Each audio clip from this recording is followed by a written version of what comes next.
I'm Dr. Michael Edelstein, and I'm here as usual with my partner, Dr. David Ramsey Steele, for another episode in our 3 Minute Therapy podcast. Today, we have the great honor of being joined by Dr. Debbie Joffe Ellis. Dr. Ellis was the wife of Albert Ellis, which these podcasts are all about. And we're on a YouTube channel, 3 Minute Therapy Podcast, and a Podbean channel, 3 Minute Therapy Podcast. Today, we're going to be discussing how to enjoy the here and now.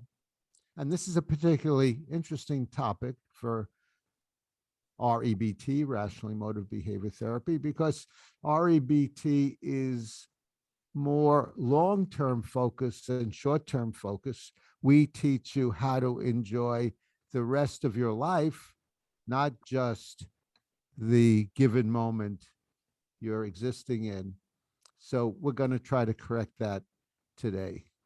And Debbie, you had suggested the subject, and do you want to start how to enjoy the here and now?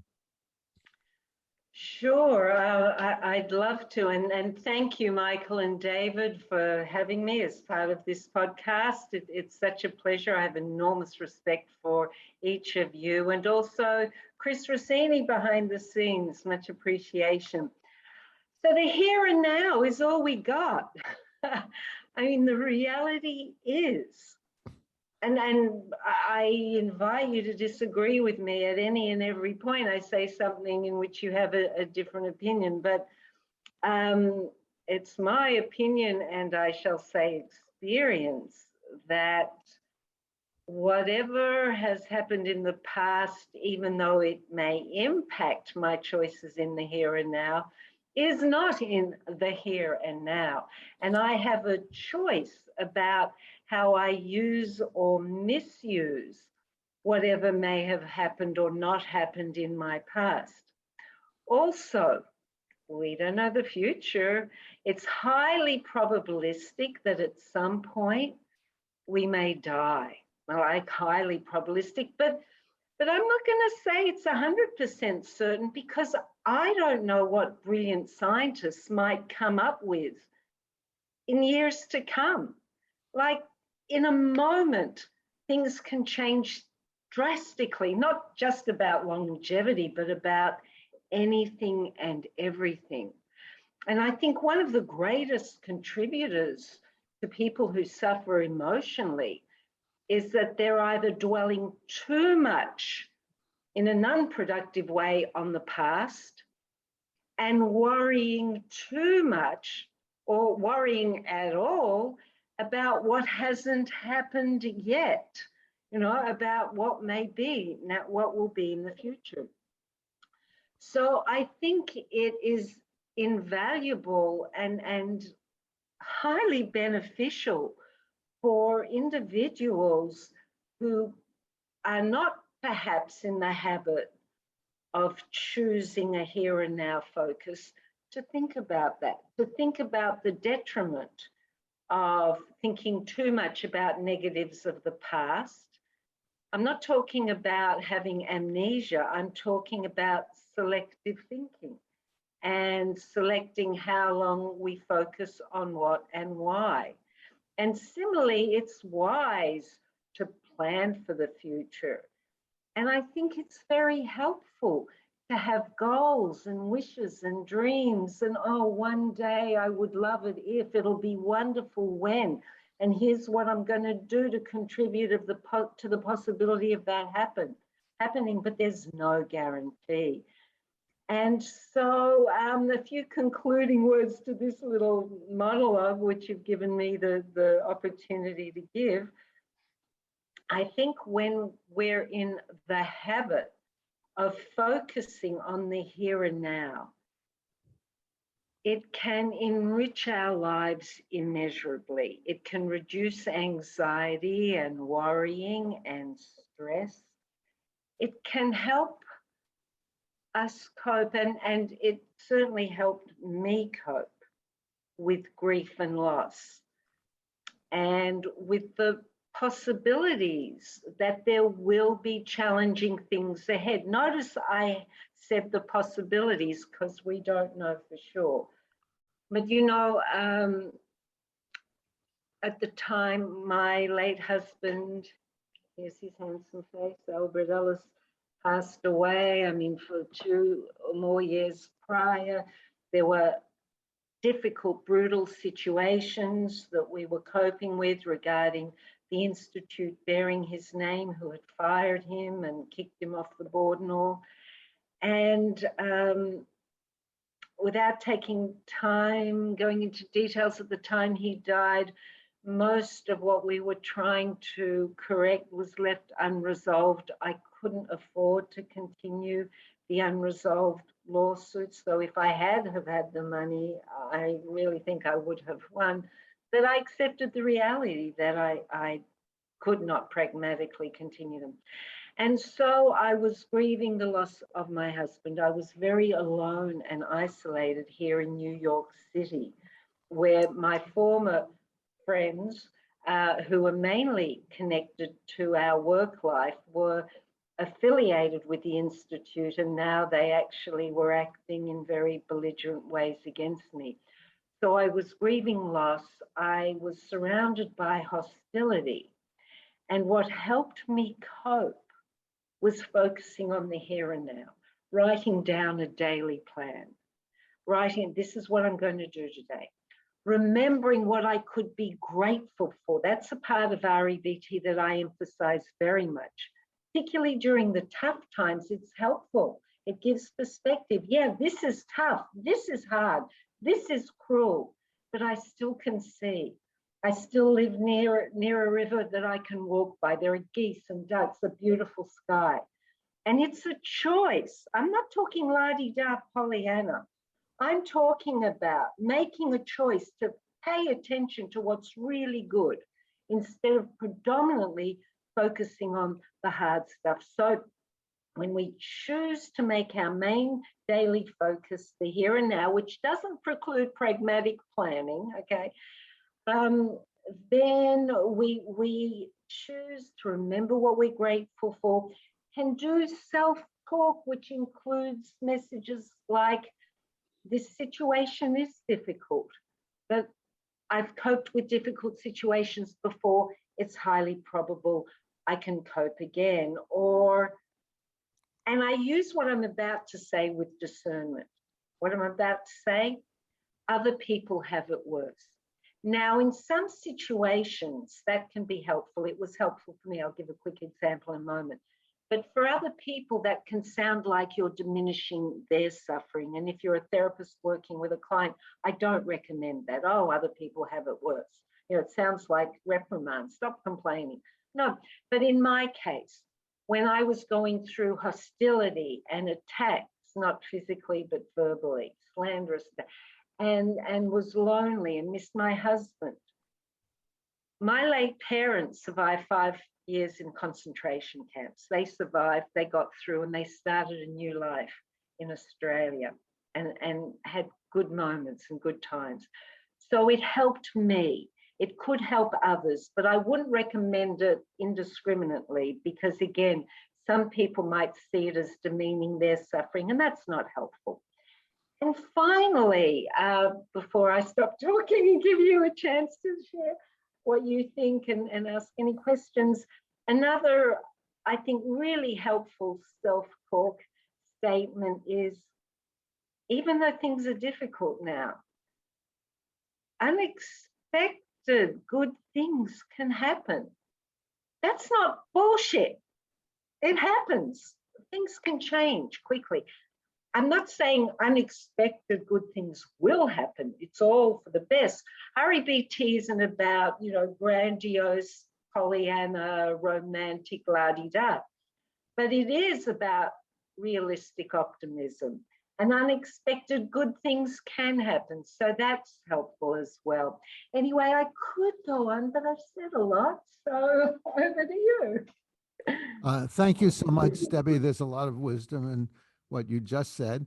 And so I'm glad this is being recorded because people can listen to it again and again and again and again.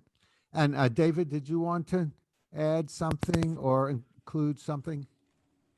Well, I mean, I think there are two different issues here. One is the here and now, and the other is a short time horizon, like Debbie talked about a day, a plan for the day. Well, that's way beyond the here and now, looking ahead 24 hours. And I think there's a lot of sort of popular semi-mystical literature about the here and now, you know, sort of a Zen approach. Just don't give a thought to anything else but the here and now, or try to focus entirely on the here and now. But then there is this other idea, which is not the here and now, but the next few hours or the next day or two. And I feel they both have something to offer. You know, there are researchers in social psychology who specialize in investigating the determinants of happiness, or as they prefer to call it, subjective well-being, SWB. And one of their conclusions is that the more people live in the here and now, the happier they are, which I'm not entirely happy about this because I'm the kind of I've always been the kind of person who hardly gives a thought to what's going on right now. I'm always thinking about big theory, or what might happen, or what happened 2,000 years ago, or 2,000 years in the future. So that's just my personality, programmed by my genes, and there's not much I can do about it.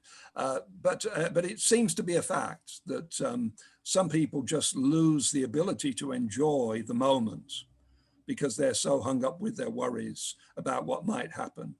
You know, between the years 1963 and 1973, I was a Marxist and a dedicated member of a Marxist organization.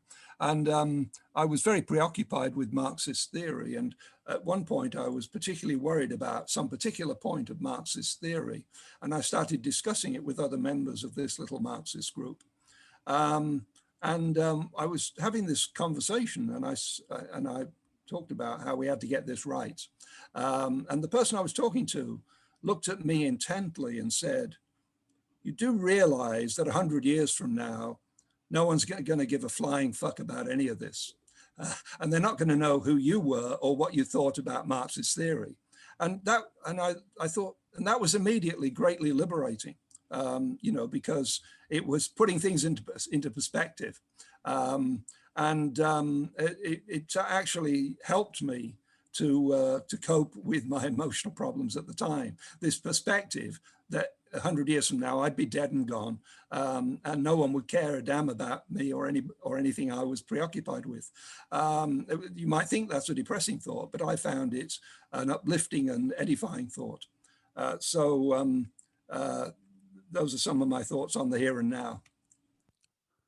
Okay, it's my turn now to put in my 2 cents. And what I recommend to enjoy the here and now is use the problem separation technique, which of course I learned from Albert Ellis. And the problem separation technique says that as we go through life, we have challenges, and as we go through the day, we have challenges. And these lead to preferences. We prefer to achieve those challenges, to be healthy, to have friends, to not oversleep tomorrow morning so we don't miss work, etc. These are all challenges, and these are practical problems. How can we achieve our goals in this regard?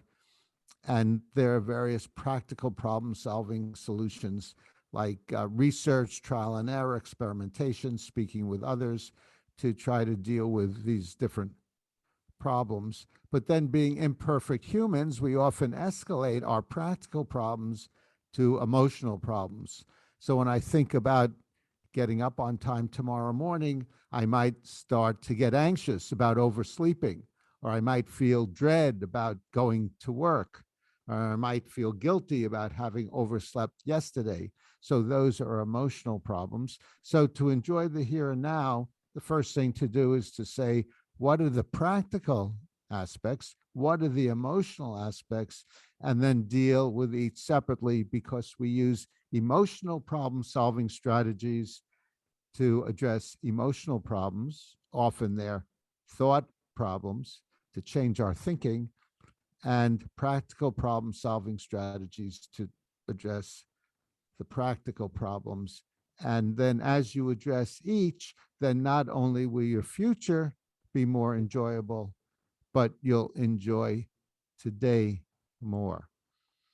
And along with some of the things that David and Debbie have said, uh, like gratitude is something to enjoy the here and now. Remind yourself of what you're grateful for in the future, past, present. Uh, don't don't miss simple pleasures such as music, reading, friends, intimate relationships, challenges. And Csikszentmihalyi wrote a very popular book many years ago called Flow, and it was about how to enjoy the here and now, which is starts with having large goals. Albert Ellis used to say, if you like peace, work for peace. If you like war, work for war. And so that would be a large goal, but then figure out how you can do that in the middle and short term, and work on that every day. And as you see gradual improvements in peace or war, whatever your goal is, you'll tend to enjoy each day, not only because of the accomplishment that you made, you took another inch closer to your goal, but also you'll enjoy the accomplishment because it's the process that usually tends to be more enjoyable than the accomplishment. The accomplishment is enjoyable for a little while once you accomplish it, but the process, day in and day out, working toward that achievement, can be very enjoyable, especially if you use the problem separation technique and disabuse yourself of your emotional problems. So those are some ways to think about enjoying the here and now. Did Debbie, David, did you have anything else you'd like to add about this? I think together we've given our viewers a pretty complete idea of how to do this, but there's always more. Well, one thing that came to mind when David was talking, and thanks, David and Michael, I loved hearing what you shared. At some point, David, you sounded like you were blaming your genetics for a certain tendency. It's in my genes. And you said, and I can't help it. Now, in your wry kind of British humor way, I don't know if you were using humor, in which case, or whether you really believe I can't help it. Because I believe, as REBT asserts, that unless a person is cognitively impaired somehow, if they have a desire to change an inherited tendency, a genetic tendency, and make a bloody hard effort, then it can be possible to change it. So I'm just wondering whether you really believe you can't help it, or whether you were being humorous. Well, you know, when Brits are talking, they're always joking around. Too much ale, eh? But it's too subtle for other nationalities to grasp. Australians are okay. They're really honorary Brits. No, I mean, I don't want to mislead you. I'm absolutely happy with who I am. To a large extent, a product of my genes. To some extent, a product of my circumstances, but I don't wish that I was the kind of person who didn't live in the moment more or whatever. You know, I'm perfectly happy being this kind of person who's always miles away from what's going on at the moment and always thinking about other things. It suits me to be that kind of person. I'm sure I could change it to some extent if I worked on it, but I have no incentive to do that. So that's the situation. I mean, I think our personalities differ partly because of our genes. And to that extent, there are limitations on how much we can change. But certainly, there are cases where some of my um, genetic tendencies I have had to counter by working at it. But this isn't one of them. I'm entirely happy being the kind of theoretician. Behold, this dreamer cometh, right? I'm a dreamer. So I'm perfectly happy being a dreamer. Well, REBT would say you're a person who dreams a lot rather than a dreamer, but I'm being really semantically Precise. precise. Thank you, Michael. But I think you're demonstrating really healthy, delicious, unconditional self-acceptance, which REBT very much encourages too. Fabulous. Yeah, well, if these are my concluding remarks, I recommend daily gratitude to everyone and not being rigidly anything, but I think particularly person recognized tendency to worry about what will be, which is different from thinking about what will be and dreaming about, a la David Steele. Dreaming is beautiful, but worrying, that's bad for the health and much more. So to think about our thinking, to choose to think in healthy ways, to cherish the opportunities that being alive give us, including the challenges and the way we can work to overcome them and yeah, enjoy life.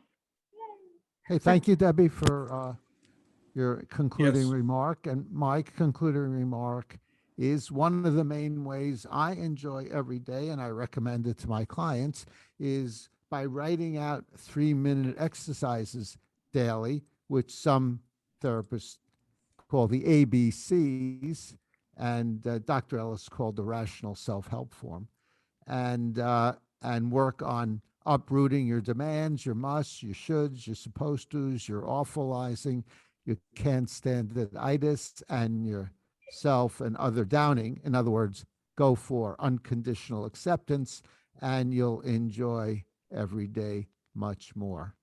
Thank you very much, Debbie, for joining us.